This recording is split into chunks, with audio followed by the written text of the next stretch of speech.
know so well. Oh, horror, fantasy, the stories we tell.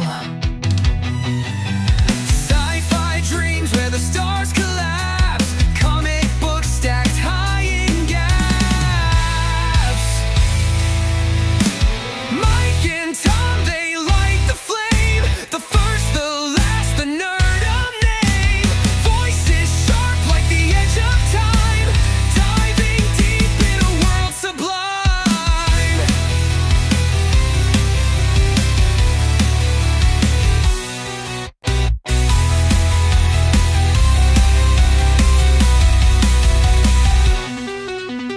Monsters lurking beyond the screen.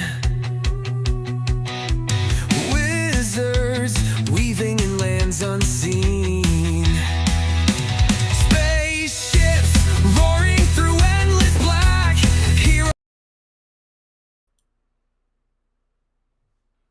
Welcome back to the First, the Last, and Nerdom, the podcast where we are the first, the last, and everything in between when it comes to the world of sci-fi, horror, and all things cult and nerdy.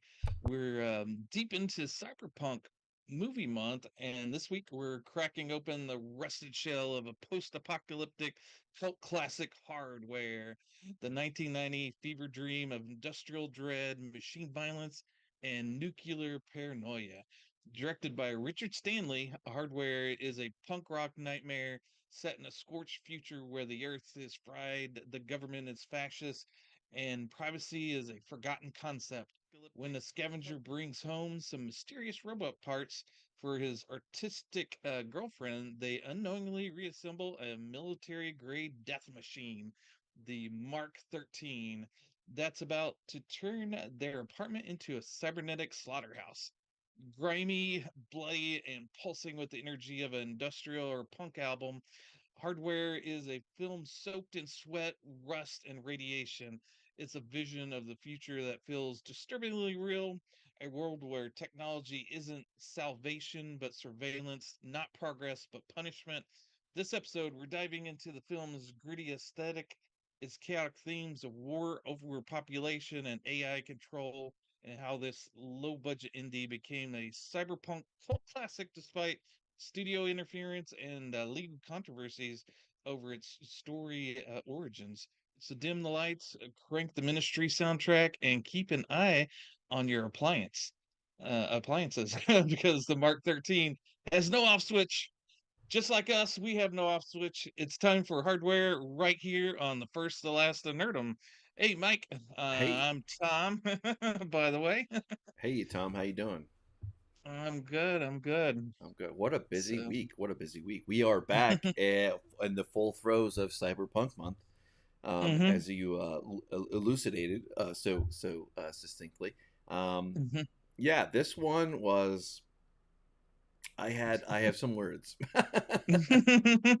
this yeah. With Cyberpunk, I decided to bring the punk last week with the 964 Pinocchio, and this week Hardware. Much gritty, punkish sort of attitude to these movies. yeah, this one was very cool. It that's a problem and a solution. If I oh got me here. Oops, looks like I forgot to lock down the thing. Anyway, sorry about that. I'm moving my thing around here. Yeah. So well, before we get into the main event, though, I wanted to get into the plugin so we can pay the hmm bills. That We one. Nope, disappeared. not that one. Oh, rookie mistake. Anyway. So here we are on the First Last Nerdom. We are always here on the YouTubes. We appreciate, and thanks to Tom, dude, your short got us a couple people who were more interested. So thank you for doing hmm that. Oh yeah. You will always find us on the First Last Nerdom on YouTube, as well as other social media. And Tom, I believe you are director, chief executive of Reddit for us. Yes, I promote us where we can on the different subreddits. Try to find subreddits that'll have us and promote our stuff. So if you are coming over from the Reddit, thanks for checking us out, and hopefully we're worth sticking around for. So give us a like and subscribe. I'm also on X, and I'm on Reddit as FirstLastNerdom, and also on X as FirstLastNerdom, and that's where I'll promote our stuff, let you know when our latest videos are up, and other nerdy things that I might find interesting. And you have your presence on X as well. I also am ApeIt_Ink on X as well. Sofa King Jewish on YouTube. But more importantly, I also am a co-host for Fill in the Gaps for America's Talk Show. We're doing a special all next week. Also in partnership with Cafe Americana. I will be a co-host, so look for me there. If I can, I'll throw the links down there if you're interested. Monday through Friday, we do an AM and PM show. Last week, I had the special honor to fill in for my main co-host, Raleigh, down in Austin, Texas there. I think we did a good job. We had a very good panel and whatnot. Of course, this is like following in the footsteps of Two Way, which is just a place where everybody can come on board and talk the politics, current events, that kind of thing. But more importantly, I'm also available on ApeIt.Ink. If you want longer form content, some entertainment, some political, some current events, some things. Although I have not written an article in a long time, and shame on me. So let that be a detriment to me. But as always, you can find me and Tom on YouTube. That is where we are based. But now that we paid the bills, this show, this thing was based. Correct me if I'm wrong. On a comic book. It was like 7 pages or something like that. Very short, however many very short, limited run concept, which was eventually picked up and turned around by Richard Stanley, who we have connective tissue with in the past. We've covered some of his things, or on the periphery, for sure. But he kind of yeah, I am a big original comic Judge Dredd fan. I got a few compilations on the back thing there, that I pull up once in a while. I love Judge Dredd, and I love that aesthetic. And this movie, I had no idea before you mentioned it that it existed. And we'll go into that too as well. But for the most part, I just wanted to say, very cool.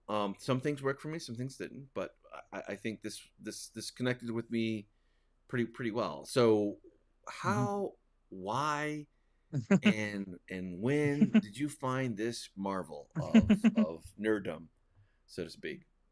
Yes, well, it's based off of a short story that appeared, like you said, in a Dread. I think it was Dread Annual, and actually, Richard Stanley, I believe he said his brother was an artist on some of the early Dread stuff, so under a pseudonym. So yeah, there's a lot of connective tissue, which we'll circle back next week for our Dread segment, but hey, little teaser there. But yeah, this is a something that was on my radar. Like I said, it came out in 1990. I did not see it in the theaters, although there was a big push for theater, and it did actually quite well. We'll get into some of the controversies a little bit later, but yeah, I believe I read about it in either Fangoria. That had been in some magazine that I that was kind of hyping it up. I believe it was Fangoria, because that was like my main magazine back in the day. Because this sort of it's a sci-fi, but it lands in horror and a lot of cool things. It's sort of like our show. It grabs from various sources, and just there's a love of various things. There it has like a comic book vibe because of that's its origins. It has a horror vibe. It has a sci-fi. It was on the cusp of cyberpunk. But yeah, I saw it originally on videotape, and this movie has had so many issues with copyrights and whatnot that it really didn't get a DVD or Blu-ray release until the 2000s. and I think I missed out then. But yeah, I went from the original VHS, and then my viewing this time was with the Umbrella's beautiful 4K release that came out at the end of last year. But yeah, this is like the That big is really deluxe cool. Yeah. box set. The cool thing about it is you've got a lot of goodies in here. You've got your 4K Blu-ray release there, with the really some cool artwork there, and then slip case, and you got the actual 4K there, and but the really cool thing is you got your little postcards, and then um you have a hardback book on the behind the scenes, a lot of very cool, never before seen like photos That is cool. from the behind the scenes that Richard Stanley released, and for the edition. But yeah, then also they have the screenplays, the working screenplay for the original movie, and also Hardware 2, the second movie that never got made. So if you want to know what happens as the sequel, this is really cool. I haven't actually got to read the sequel yet. Really look forward to it. I was going to read it this week, but time got away from me. But it's definitely going to be something I read in the future there. But yeah, it was very nice being able to go through, originally seeing this on VHS and loving this movie way back then, and not being able to see it until till now.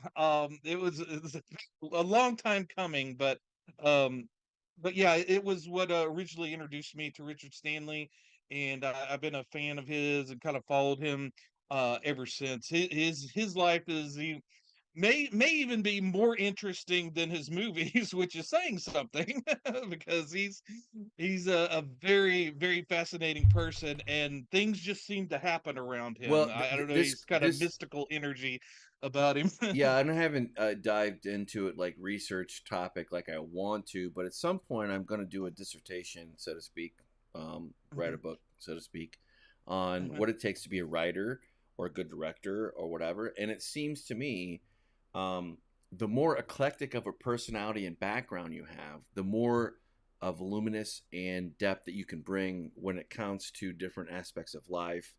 Um, Yeah, you can't really write about life unless you've experienced Well, it. So exactly. That's why Dune, Frank Herbert, was renowned as being a very well written person across the board.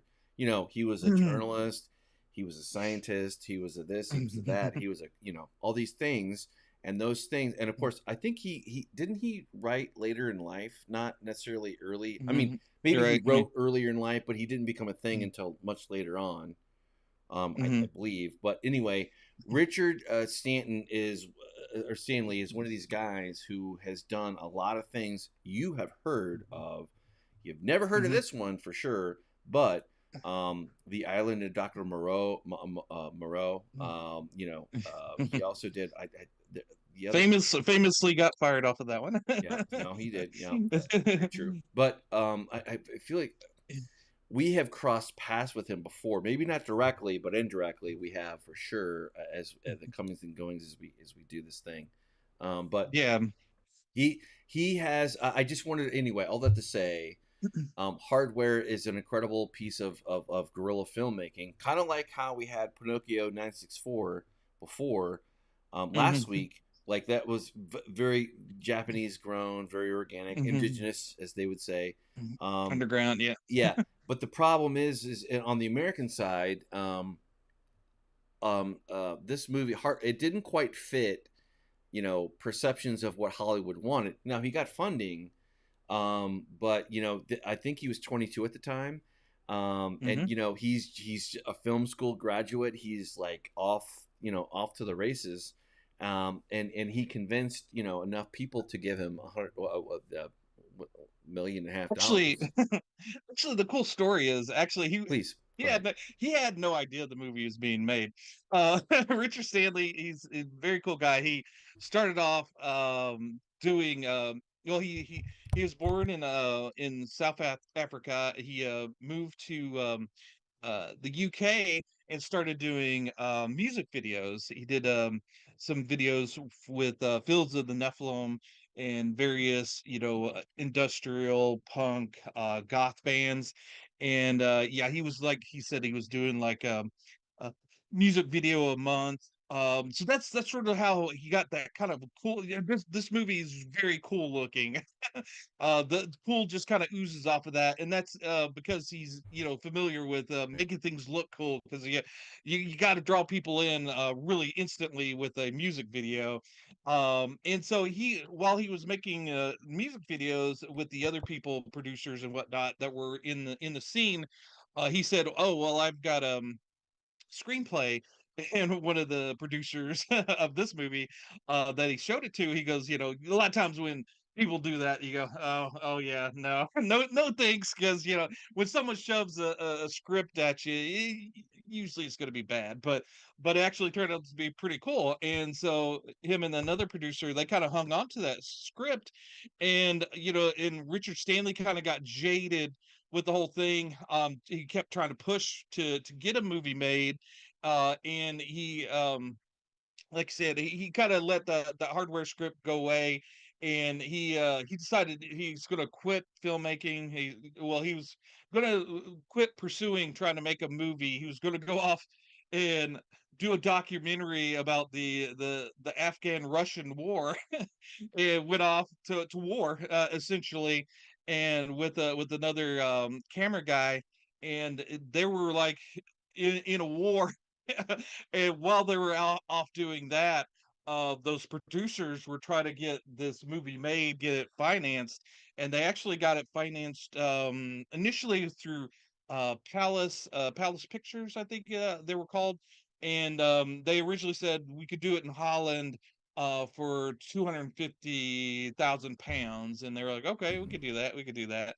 And then eventually they kept the whole thing about filming in Holland kind of fell through, and they kept saying, well, we actually need a little bit more, and it was creeping more towards $1 million, £1 million of what it was going to cost. And so Palace had a working relationship with Miramax, with the Weinstein brothers, Mhm. those wonderful people, and they liked the script as well. So yeah, the movie was greenlit and ready to go, but no one could find Richard Stanley because Mhm. he was off fighting with the Afghans, That's filming a funny. documentary. And so the one of the producers finally found Stanley, because he had to take I think his camera guy to the hospital because he was injured. So they were in this war hospital. This producer that was insanely mad because he took so long to find Stanley, got him on the phone, was going F this, F that, "Oh, why are you so effing hard to find?" and blah blah blah.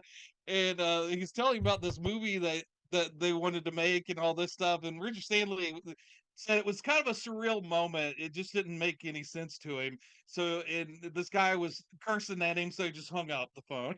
And it took him a few more weeks before they actually, because they had to get him to sign off on this movie. And so Right. he said so he went to war. He got back, instead of going into Right. Right. PTSD, he went immediately into making this movie. Well, that's funny. Well, and this kind of shows, and maybe I can bring it up here in a little bit, in the research following up to it. I mean, you could combine so many different things, but this is essentially Terminator meets Mad Max meets, in the Judge Dredd universe, essentially. Mhm. Like Wasteland, Apocalypse. We don't spend too much time on that, but and this is what I love about this. I love that it gives you a peek into the world, like from the opening credits on out, like to this Mhm. thing, and then you get this world building, and you have more questions that are not answered than you have that are answered in the immediate moment and the preceding moments, which is a good movie. Essentially, like it's a start to a good Mhm. movie. Um, Uh-huh. whether it falls through on that, well, we'll get down to the brass tacks for sure. Mhm. But it is so unique. It goes so hard. It goes harder in 1990. It went harder than even Cyberpunk 2077, the video game, went. As far Mm-hmm. as and that was a very very adult oriented video game in the Mm-hmm. modern day. Like that was a few years ago. Mm-hmm. But I love that it also encapsulates its own time of, like, again, 1990. You had the Berlin Wall falling. You had aspects of society completely changing, that would change very much later drastically. But Mm-hmm. like, it's where the political people get it wrong. Mm-hmm. You think every movie's a manifesto. Richard Stanley wasn't sitting around reading Noam Chomsky. He was listening to he was listening to Ministry. He was like Punk.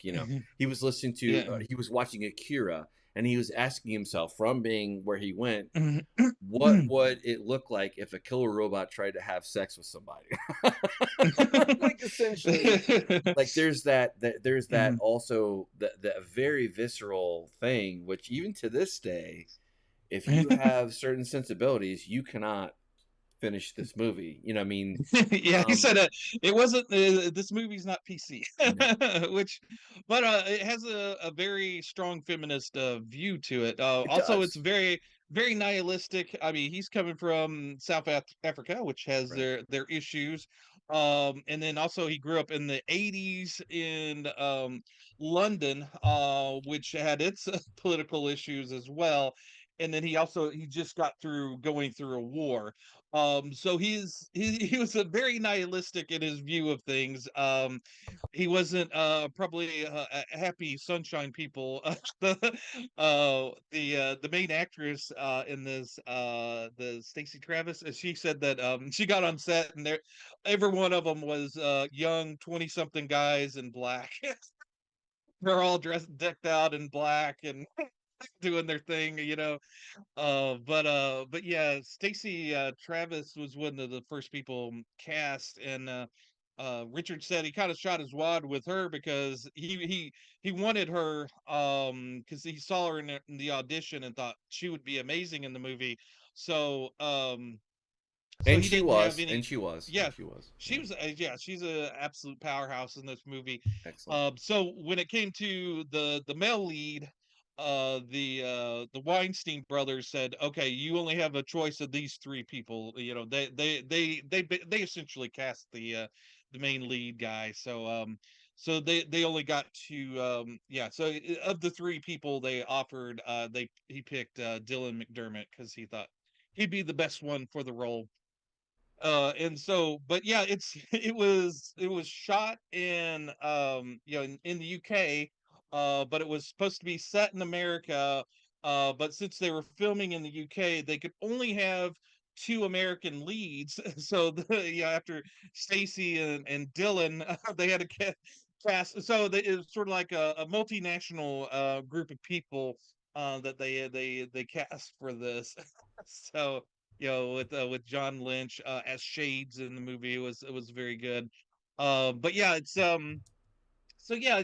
of has sort of a it's supposed to be in America, but it doesn't really look like America. It's shot in the UK, but it doesn't feel like a UK movie, definitely. Yeah, if you try to compare this to another UK movie, I don't think you could do that.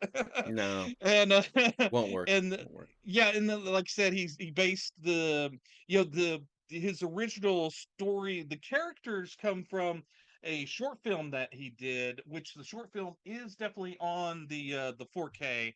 Also, the documentary he shot in Afghanistan is on here. So, if you're interested in that documentary, and then there's a couple other short films by him on this, which is great. But the original characters come from a short film called The Expanding Universe or something like that, I believe. Right. And the but yeah, the germ of the plot of a killer robot came from the comic book story.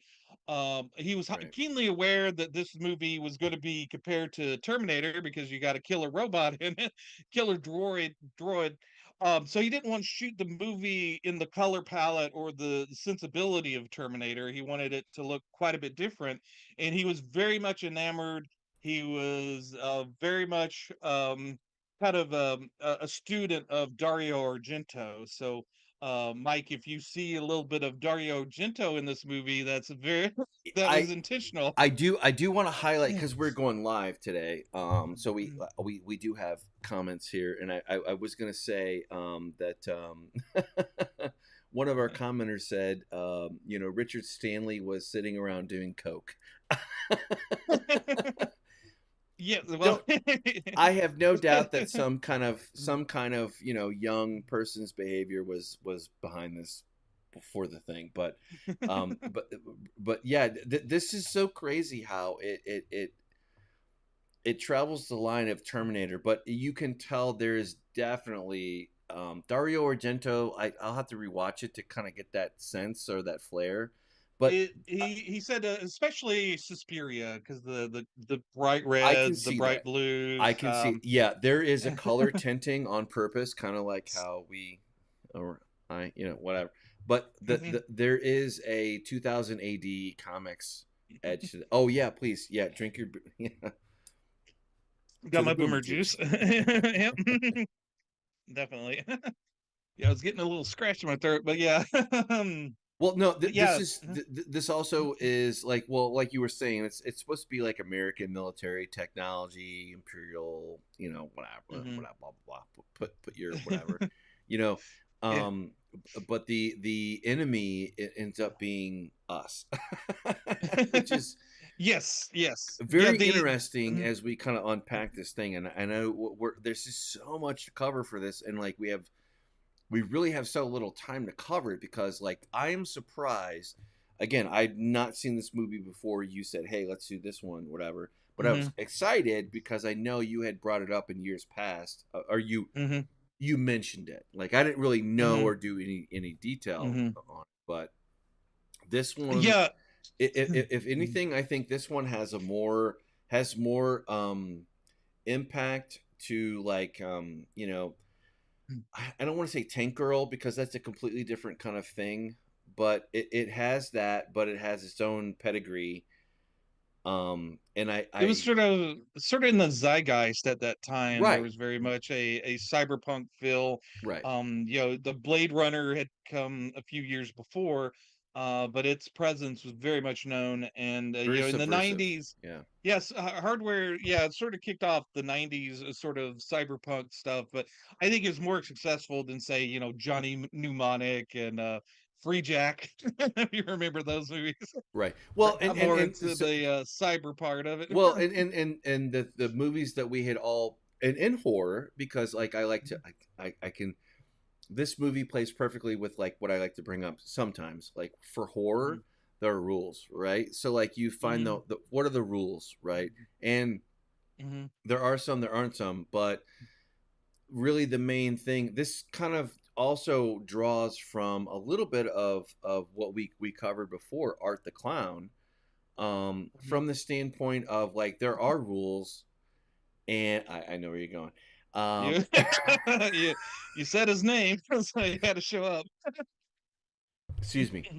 Yeah. There are rules, but there aren't rules. And oh, by the way, it's not just soldiers or anybody with a gun that is targeted. It's civilians. It's normal people, which makes this. Mhm, This is why it firmly fits in the horror aspect of the genre, or tags mhm. that bell, ticks that Yeah. box, so to speak. But Right. this is why this is so hard to pin down for genre. Mhm. you know but I love that Yep. about it because like that's when you're really dealing with something that is very original, and is from the director's their mind's eye, and how they do it. Now there's faults abound with this movie, don't get me wrong, but if you had a Stanley in a more mature environment with money, you know, he easily could have been this, no doubt about it. Like maybe after 20 after COVID, if he would have made this movie then, you know, in modern day, like it would have got something. I'm really surprised that not more people have got onto this. I think they just kind of see it Well, as like a heap of things and didn't really take it for what it is. yeah. There's Well, so I many think layers to it's. this. I'll put it that way, like very raw, Mhm, unfiltered views and yeah. layers, but it still has maturity well beyond what you would expect from it. I'll put it that way. But Yeah. that comes from the maturity of 2000 AD of comic books, like from that dystopian future, desert sand. Mhm. It's always kind of follows a line. But Tom, you infected me with this goddamn thing, and anyway, I have a lot to say, so sorry. Yeah, no, just to touch upon why it maybe not as popular as it should be, is the fact that when it came out, again, it was a joint venture between Palace Video and Miramax, and they both put in money to it, both partially owned it. They're basically, looking to make a quick buck off of this movie. Miramax, once it came out, they saw something in it, and so they massively advertised it. That's probably why it got on my radar in Arkansas.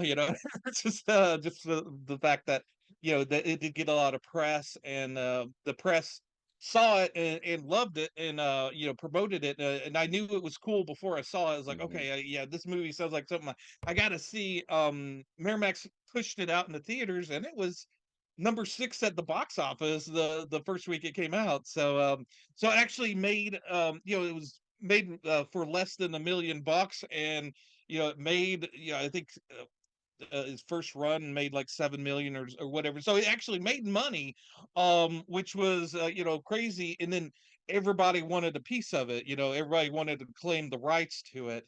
And so it's always been in a legal battle as far as who owns what. And Palace got bought out by just everybody except for Disney. I think Sony, Polygram, yeah, everybody bought it at one time. So so yeah, everybody thinks they own it. They see that there's maybe a quick buck, and that's why there hasn't been a sequel. There hasn't been. Rich Stanley wanted to do a graphic novel based off of the his screenplay for the sequel, but it's been so mixed up and mired in legal rights. That's why it's Wow. hardly, I think in the US you really can't find it streaming. So yeah, I try to keep to movies that are easily accessible through Tubi and various places. Unfortunately, this movie is Yeah. is kind of hard to see. I was gonna say, and probably some of that is the original content comes with sexual violence that is hard to take for the average normie. Like the average normie is gonna pan this once they're gonna turn it off. But if you can stand through that and you can accept it as part of the tapestry of what it's building, it might have come in a little bit different. But there are very, very graphic scenes. Not to They're still measured. I would say even with Richard Stanley and what he showed on screen, at least the version I was able to download, and get digital version, Yeah. um, was still exponentially worse for the average, theater goer or whatever. So it had a lot of rough edges that kind of set it back. Like, and once you start going down the line of a certain kind of violence and a certain kind of thing, it kind of shuts the doors there. So it is what it is, and it is not like, I mean, the body gore, the horror parts are absolutely brutal, but it still holds back with some of the things. Like it's more implied, and it's designed to like psychologically terrorize you. Like, oh, by the way, not only is this machine going after civilians, like everybody, but it's also going after people that we would normally want to protect, or and scone and some kind of. So Yeah.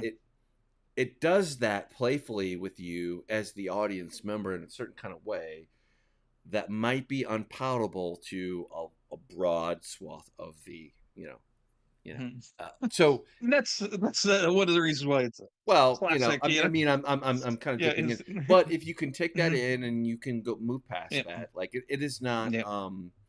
I think The Hills Have Eyes, the remake, was more brutal on that Oh, yeah. scene. I think it Yeah. was much more brutal and in your Yeah. face than this movie was. Like, Yeah. and this movie was direct. Don't get me wrong. I'm not undercutting it at all, but Hmm. I would not walk out of this movie where I would walk out of that movie. Let's just say like old Hmm. versions of me, like going in the past, Hmm. whatnot. But anyway, sorry.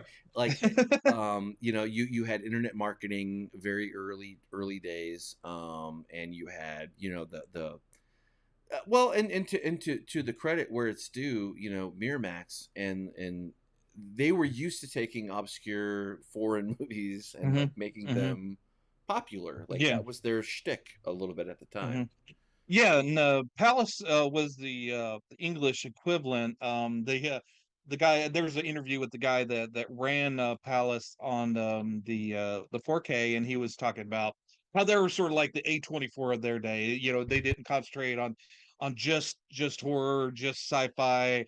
They had some you know classic dramas for them and various things. They just wanted to spotlight the things that don't normally get spotlighted that were kind of cool at the time. But yeah, so yeah, it's got that pedigree of pull to it. You know, it's you know, it kind of wears its you know, its budget on its sleeves, but it's constantly aspiring for something more. At times it reaches it, sometimes it falls a bit short. But it but it has that you know that youthful exuberance that really wants to do something big. Yeah, Rich Stanley, you said, was 22 at the time. He kept saying in the commentary tracks that the average age of the person on the set was 17. They had they had a Really. yes, yes.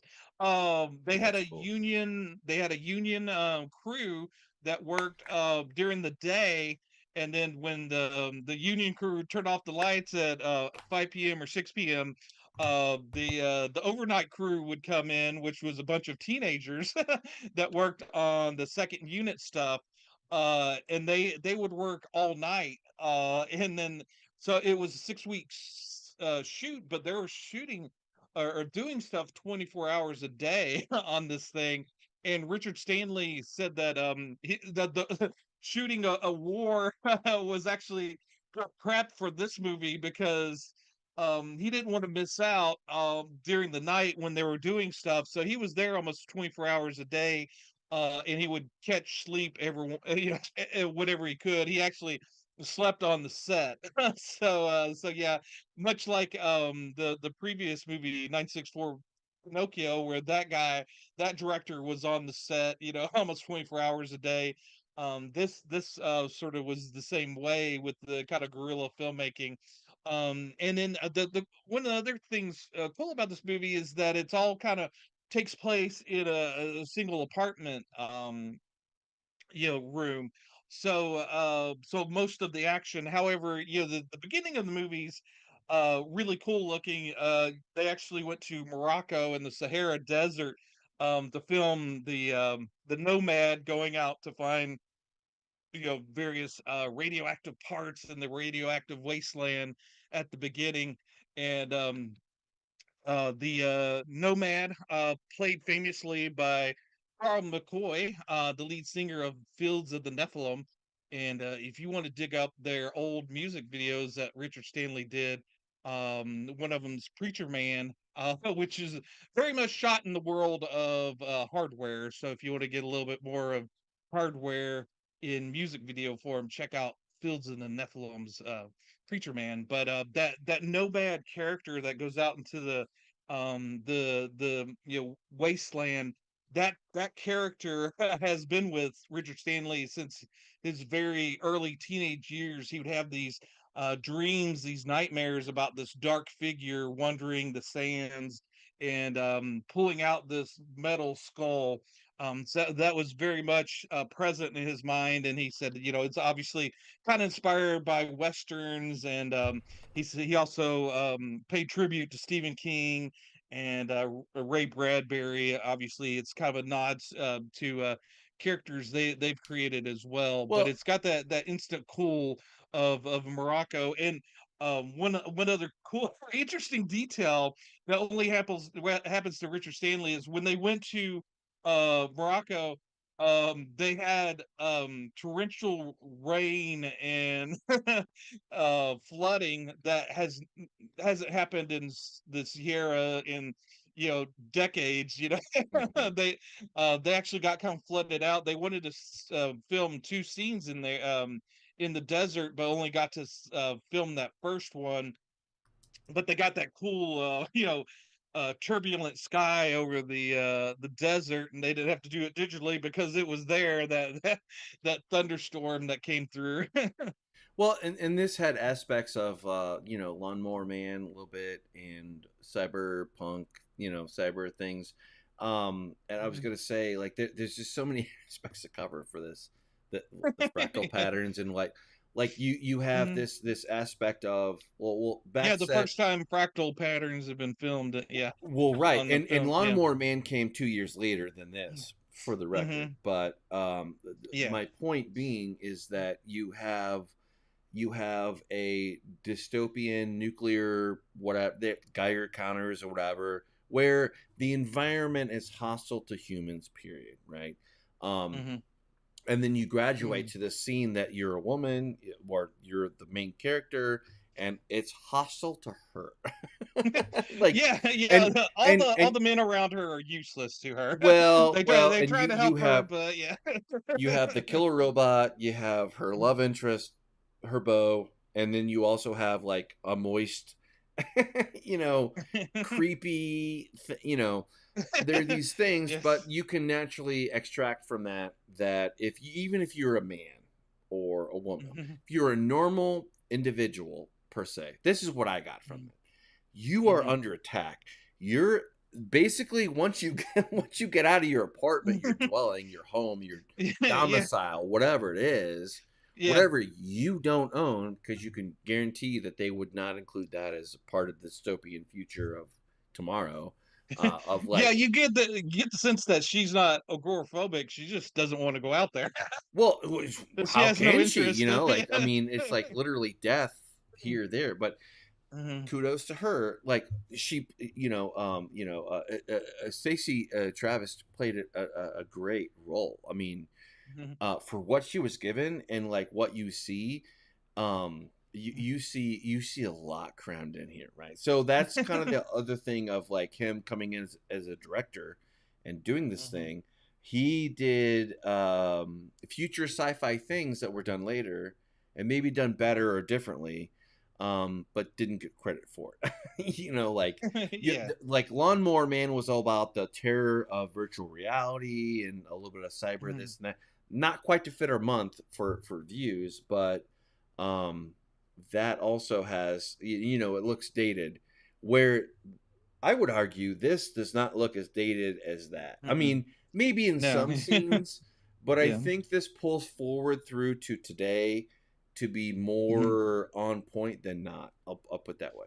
Well, I don't know. What do you think? and it had kind of cool forward thinking ideas, like the central computer that kind of controlled the whole apartment. Right. It controlled like Another like aspect of the control yeah that the you coffee don't have. maker. Right. Yeah, but yeah, that you watched your videos on that screen. You watched everything through that, and you controlled everything, which is very much of today, essentially. Although it's kind of got that analog low tech feel to it that say Alien has. I like the even though the computer graphics are quite dated, they give it a certain charm to the movie, that that say like the graphics in an Alien movie has. Well, So if this movie was if there was eventually a sequel made to this, if Richard Stanley gets his way and does the sequel, I hope it has that same aesthetic, the analog aesthetic that this movie has.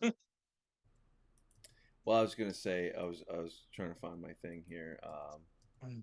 But I was also going to say that Dylan McDermott wasn't his first choice for the guy. The original character was going to be named Max, and he was going to be kind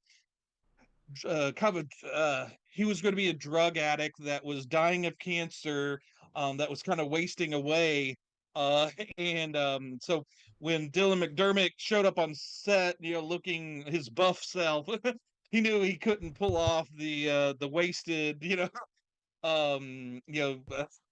ne'er do well that he kind of wanted to be that.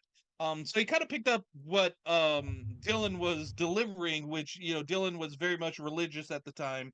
And actually, in fact, Dylan took the name Mark 13, which it was just basically called Mark 13 because 13 was a an unlucky number, but Dylan took out his Bible and found Mark 13 and added the religious aspect to it. So, Richard renamed his character Moses and gave him more of a religious Christian slant to it.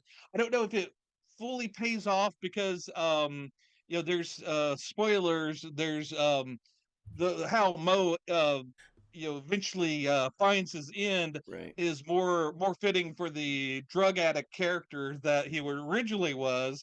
But yeah, it kind of works out. His character doesn't work 100% for me, and I think it's because of the fact that they kind of had to work with what they had with the character and had to change it up a bit. Whereas the other characters seemed a little bit more seasoned and a little bit more in tune with the world and kind of worked out better for me. Well, Like Shades, I really enjoyed Shades. yeah, I think what you get is a film. Okay, I'll just compare it versus Lawnmower Man, right? So, and I like that one. We haven't covered that one. Maybe one day we might, but um, like Hardware is more intimate, and it's a lot more one on one than Lawnmower Man. So I think that it stands the test of time because it lands more appropriately toward general future techno pessimism. Like whereas like a Lawnmower Man or whatever from that point, and a little bit of Hellraiser too, a little bit maybe, but Hellraiser grew, right. It lasted, it there was it played more into the genre of horror, and I think that maybe if Hardware had been more put toward one or the other, sci-fi or just whatever, it Well, maybe would have lasted a little bit I longer. think it's But it well, I was just gonna say the end of the day is though still it still picked up a following. I just think that it yeah. could have picked up more people Oh from yeah. that point. But anyway, Well, it go on. wasn't Sorry. for it wasn't for lack of trying. Yeah, No. Richard built a baked in sequel ideas into this movie. If you look, obviously the way it ends, Right. there is a direct lead into what he wanted to do for a sequel. But yeah, I think it just came down to rights issues that there wasn't a sequel because the money was there. It did quite well. It just no one wanted to give up their piece of the pie to make it happen. And yeah, the I love the characters in this movie. Like I said, Shades, played by John Lynch, was very interesting. I liked how and Richard and our commenter about his drug use. Richard Stanley has never been shy about his drug use, so so yeah, I don't know if he's would confirm that that's what he was doing, but I know he did say he was on drugs in the in Afghanistan. That's what helped him get through the war there. Was the drugs, and the character of Shades. He's on leave from working in space. If you kind of follow the dialogue of the movie, and Shades wears the shades because he's not used to the sun being out into space, so that's why he wears the shades. And he gets back to his apartment, and this is a Christmas movie. Everybody always argues about Christmas movies. This is probably the most anti-Christian Christmas movie there is, but so Shades is alone on Christmas, so he decides to drop some acid or the this world's equivalent of it. And yeah, and as Stanley says, anytime you mark off a day or two to do heavy drugs or mushrooms or whatever, and want to leave your consciousness for a little while, that's when you get that call from the person that desperately needs your help, and you're not in any shape to do it, but it's sort of like that worst case scenario kind of thing, and that's sort of the idea here, and also very much the people that kind of deal with the horrors of this movie, the best are the people that are on drugs. Is Stacy Travis's character Jill? She's smoking her government weed and is kind of knocked out on her weed, and Shades is on his his acid trip, Right. and they're the guy they're the guy and gal that actually kind of make it through because their senses are kind of dulled and can kind of deal with what's happening. Well, to their normal reality, that's kind of the point. Mhm. That is cut and paste from the show, like or the world.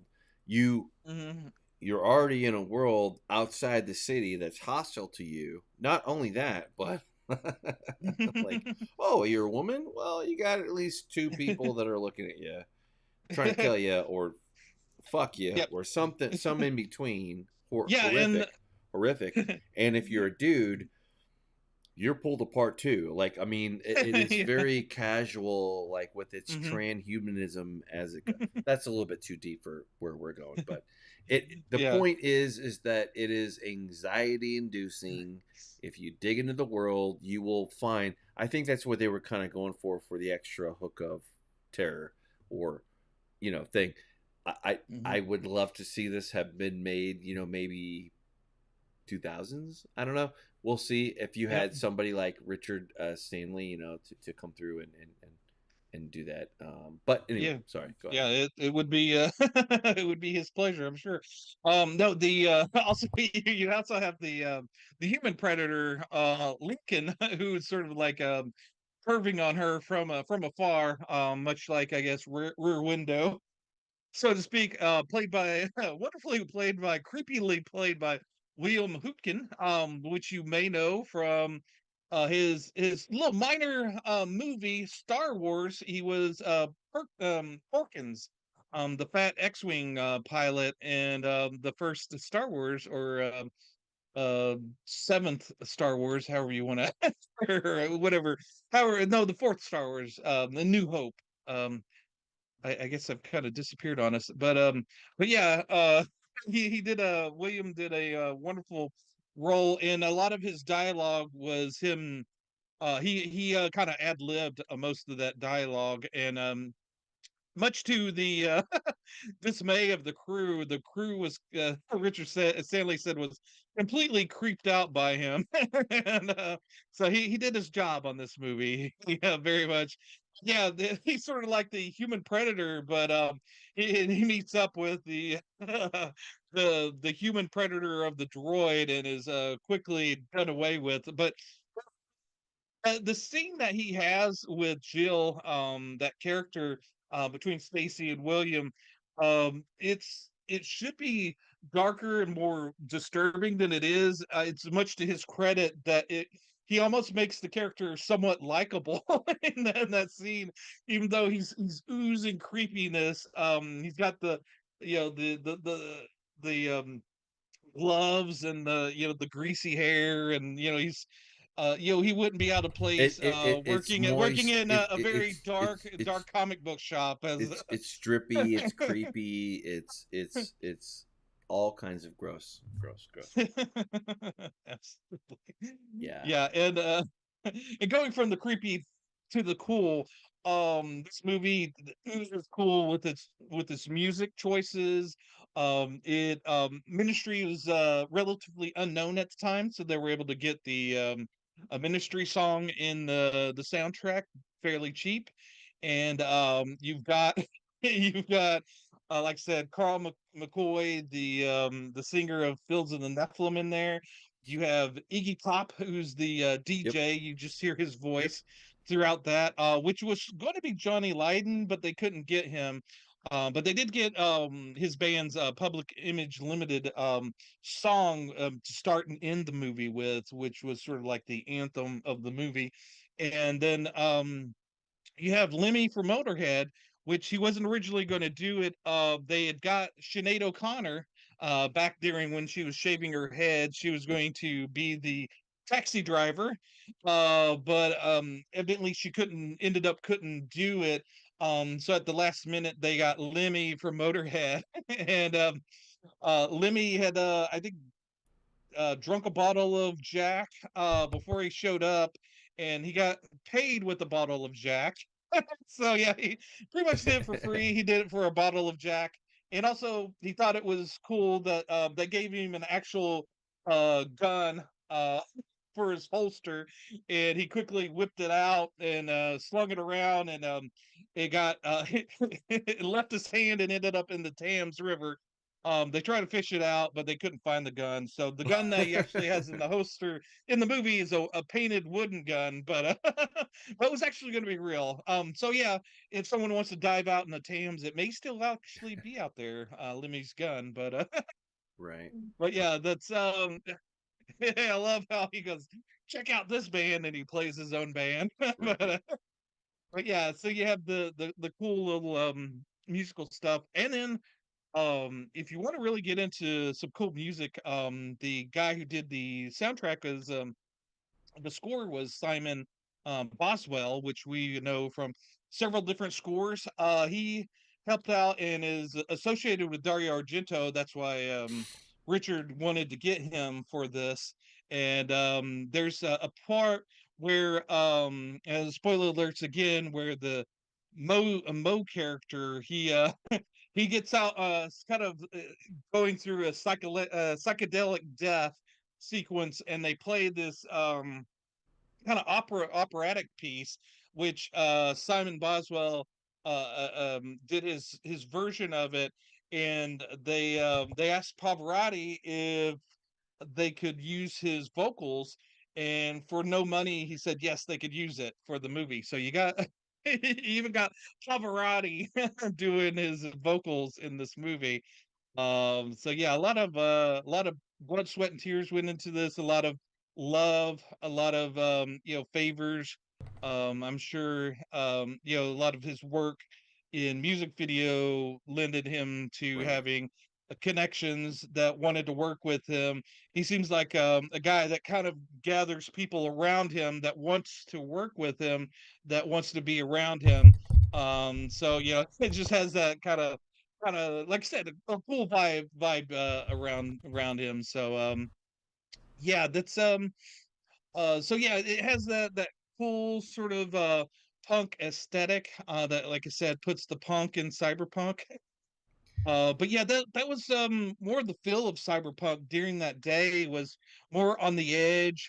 It was doing things that normal sci-fi wouldn't do, where Wouldn't. No. cyberpunk 2077 is much more polished. It does have an Hmm. edge to it, but it's much more polished and Well, edge much. for the year that it was. Yeah. Right. Yeah, for the year it came out. But yeah, with Expected edge. right, yeah, marketable edge, Right. which Right. hardware was, sort of like on the edge. And Cyberpunk had that feel to it, like anything could happen. And the horror equivalent was splatterpunk at the time, where the horror writers were pushing the edge of what you could do with horror. Cyberpunk was doing the same thing with sci-fi. It was like, how far can you push this without breaking it? And maybe if we break it, maybe break it in an interesting way that actually works. And you kind of danced around the thing with the droid. He kind of makes Right. himself out of the parts available Well, there, in another they kind of horrifying aspect, but yeah, go on. yeah, yeah, they kind of wanted to do stop motion, but they couldn't afford that. So a lot of puppetry. There was some mechanics. A lot of the guys that worked on special effects for Hellraiser and Nightbreed worked on this movie, so it has that Right. level of quality, even though cheaply done, but it's It every buck counts. Well, But it yeah, there's punches way above its weight for what you expect and what you mhm, get. Like, yeah. if you and the more you go into it, the more you find the value that you get from the Mhm. from what they Yeah. did. And I was gonna Yeah. say though, this is one of those films that is like more of an experience rather than just you view it, right? Hmm. You got to turn the lights off, turn the sound up, and prepare to be uncomfortable. Yeah, and Richard said that you Right, should watch it with a group of friends if you can. right. But Now, it's yeah, agreed. it lends itself to being the movie being shouted at. And, there's especially he talks about the scene with the creepy guy Lincoln. There's a pause between each of his lines, so that the people in the audience could scream at him that he's an asshole or something. Yell at the screen. But yeah, the droid. It's basically a slasher or giallo movie Right. built into a sci-fi. You got this predator in this an apartment with this woman, this vulnerable woman in her kimono. That's basically what she has on. She's barefoot during most of the movie, and this thing is kind of stalking her. And oh, like the drill bit that very phallic in this movie, that Mike kind of talked about. Yeah, that was intentional. The, and Richard wanted that to make people feel uncomfortable. and if you think and if you and we'll in a little bit here, but really quick, if you take into if you take into account the fucking machine knows if it's hunting a woman or a man. I'm just gonna put it there. And it gives you like, oh, I didn't think of that. Like it gives you a whole other wave of terror from what you're but that's by Yeah. design. Like I mean I think anyway, what do you think? Well, he sees it more as like you said earlier, a weapon of humans. He's more utilitarian. Maybe that's maybe he's programmed to do that. But it's because the humans that programmed him. It's much more. I call him, but it's more of an it because yeah, it's a piece of hardware. It's hardware. It's not something that's really sentient. They do actually talk to it at one point, and that's kind of That's true. mixed That's up. true. Yeah, Right. but and that was sort of warped a little bit with Miramax's kind of messing with it. But yeah, so that scene there's a scene where the droid attacks the woman, and there's the thing with the drill bit. But yeah, a lot of the women, all the women on the set pretty much said that they weren't going to work on that scene, and if any guy worked on that scene, yeah, they were going to not have anything to do with them. So it turned out to be three people that did the scene. It was, Right. Stacy, Richard, and then the camera guy. They were all there. They're the only three that made that scene. And Stacy said she didn't have a problem with it because she saw it more of a feminist thing. Because she knocks that thing off later on, she fights back. Yeah, there's a lot of unfortunately a lot of horror movies, slasher movies, they make women basically victims, nothing more than victims. Whereas this movie kind of propels Stacy and the character of Jill in the form of the final girl, the woman that has power. Right. The men that were the main guy, Dylan McDermott, who's supposed to be the main guy, the main hero of it, actually is pretty inefficient and doesn't really pull through in the end. There's a scene where she's dangling from a wire, and he's like, I can't grab you. but uh, but yeah, there's yeah, it plays on a lot of the tropes of a slasher movie, but then twists them and has fun with them. And that's one thing that I love about movies is taking the conventional and twisting it and giving you something unexpected. There's a lot of people that like movies that kind of give them what they want. Right. A lot of the Marvel movies basically serve up what you want. But another key thing in this, there's a scene where the droid pulls Jill through the window, and then a lot of those superhero movies do things that are superhuman, that you can't relate to. Having Jill pulled out of a window you're not not the typical person has that experience. So there's not that visceral feel to it. And one of the key things that he learned from Dario Argento was that when you do something that's kind of out of the realm of people's experience, you got to ground it in something very human that every human has kind of gone through. And they didn't really have that much money to make it look cool of her being pulled through the window to really deliver on it. So they cut to a close-up scene of her grabbing the window, which has been shattered, and she's grabbing with her bare hands that glass. And who hasn't been cut by glass, that maybe stepped on glass, that has that gritty sort of bloody feeling, that pain of glass, and that kind of grounds that scene and gives you that sense of ooh, ouch. That really kind of makes you really feel that. And that's very much a Dario Argento kind of thing, is grounding it and in that reality of that. No, Ouch. agree. Well, again, the world building doesn't quite pull it off, but for the little bit you do get, it is very wide, much wider scope than you would anticipate for what you get there. Because like when you really distill it down, it only takes place here and there, but the world building worked for me, and that got me hooked Yeah. into the thing, because again, it doesn't have to give you every single thing on the screen to tell you what's going on. You just get a little bit of the breadcrumbs, and then you figure out, oh, this world fucking sucks. Like, oh, Yeah. and also, not only does it suck, but also indoors it sucks too. Like there's this like whole Yeah. thing, and there's another layer above that. Anyway, but we've Yeah, been she kind of checks everybody for radiation well.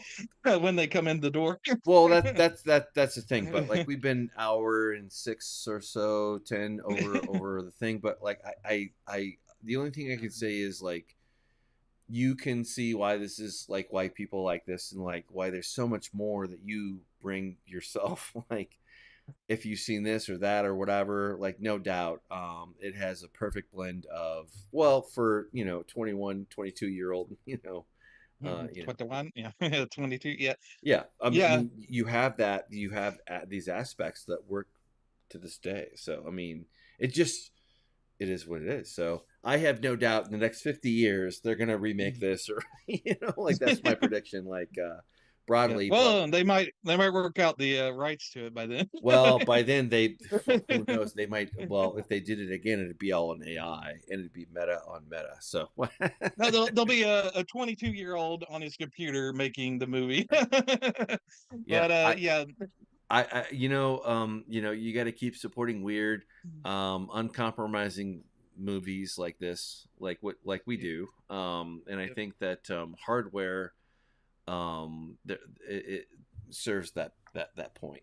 Yeah, it's So I wanted to thank you personally for like tell me this right. so we could talk about it. But yeah, I don't Yeah. have anything other Yeah. than that. Yeah, this was one of those movies, like Hellraiser, like a lot of other Right. movies, that I was fascinated by how it was made, why it was made, everything about the movie. And Richard Stanley became one of those rock stars in my mind at the time. And and he hasn't done a lot of movies, Right. not because he hasn't wanted to, but the opportunities haven't quite Right. lined up. But yeah, what he has come out with has been amazing. If you want to own this movie, probably, if you want to do the most legal way to see this movie is, and probably best way, in as far as Honestly, yes. Yeah. visual quality wise, is on this Umbrella 4K. It's $40 on Umbrella. This is they've sold out of the big box set that I got. There was a bigger set that had this plus a t-shirt. The t-shirt was like $45 more. I really wish I'd gotten the t-shirt, but I'm glad I got this when I did, because that sold out. But if you want to get the 4K movie and Blu-ray with all the wonderful extras on it. Like I said, it's got like three different short films and the documentary he did in Afghanistan. Um, the incidents on expanding universe is the short film that the characters are This based is off of in this. A lot of interviews. Severin did a Blu-ray DVD uh, version back in 2009, and the documentary they did at the time is on this as well. So I think a lot of the extras, if not all of them, are from the Severin releases on here. So it's a wonderful set, the most complete you could probably get as far as extras that you would want. Go think about older movies as opposed to newer movies is a lot of the extra stuff that they can curate for this is phenomenal. They do have some deleted and extended scenes to check out as well on this because things were trimmed and cut. Two of the death scenes that they wanted to do that expound upon the guy that bought the hardware early in the movie, his death scene was supposed to be much more elaborate. And then one of the security guards that just gets shot in the head in this movie, his death was supposed to be much more elaborate. But Miramax cut the shooting days by two, so they had to cut out those two death scenes. The extra days of shooting that because Miramax wanted to shoot some footage of teenagers to put into the movie. Uh, because they thought that would be good for the movie, which they didn't end up using, but they filmed anyway. Right. So yeah, and then the Rich Stanley did say that the creepy pedo guy, or the creepy guy that's looking at her. What, as far as he knew, and he didn't base the guy off of Harvey Weinstein. Now, whether or not the guy playing the character based it on him, is up to is either here nor there. We don't know because he's unfortunately passed away, so we don't know. But yeah, I don't think Richard has the highest opinion of Harvey Weinstein. In fact, I think on a podcast he did say that that the Stacey Travis was blacklisted by Harvey because maybe she didn't do things that he wanted with her. So yeah, who knows? That's just what was said on a podcast. It's speculation, but yeah, Right. great great 4K to get. If you haven't seen the movie and are have watched it this far and is kind of intrigued by the movie, definitely check it out. I think you could also get it on Amazon, but since it's this movie's the Umbrella is in Australia, I think they when I checked, it was like $60 on Amazon, so Right. 20 bucks more. So it's maybe cheaper even with shipping from Umbrella. But I know that Umbrella, if you buy a certain amount of get to a certain amount of money level, order enough stuff, the shipping's free. So I always wait until I got like a list of things that I want to buy from them to get that. Also, this seems to be like maybe the years of Richard Stanley because I know that Kino Lorber is working on a 4K release of his second movie, Dust Devils. So when that comes out, I'm going to beg Mike for us to cover that one. Absolutely. But yeah, I would love to eventually cover all of Richard Stanley's movies. Most recently he did a um, H.P. Lovecraft movie, The Color Out of Space, with Nicolas Cage, which is kind of a bonkers movie that I would also love to cover. He's working on another Lovecraft movie at the present. It's in pre-production. I think it's called Dunwich, which yeah. So yeah, hopefully we'll see some new stuff from Richard Stanley soon. But yeah, Absolutely. he he's if you needed a guy to cover cosmic horror, I think he's the guy for you. But yeah, so yeah, I know I've been kind of long-winded on this, but like I said, you can probably tell my love of Richard Stanley and his work. Absolutely. No, we will be back again. I think we've done this one justice And as always, you can find us at the First Lesson Nerdom on YouTube. You can also find us on X, me, ApeIt_Ink. And how about you, Tom? Oh yeah, I'm on the X under FirstLastNerdom and on Reddit under FirstLastNerdom. So yeah, you could check out what I've been doing there. Oh, you said that there was that comment. Has there been any other comments that you spied on her? No, Yeah. nothing for online, but for more for offline. Yeah, for future shows. Like I got some ideas, for sure. So Okay, looking cool, forward to cool. it. Yeah, yeah. Yep, and I know we're finishing up this month of June, but we skipped a week, so Yep, we'll extend our Cyberpunk month for one more week by popular demand, and we're covering a movie that's near to dear to Mike and also myself. yep. We're gonna be doing Dread. Absolutely, absolutely. So if you Uh, want to check that before you check back with us, Absolutely. And I've been Mike. and I'm Tom, and watch out for those droids.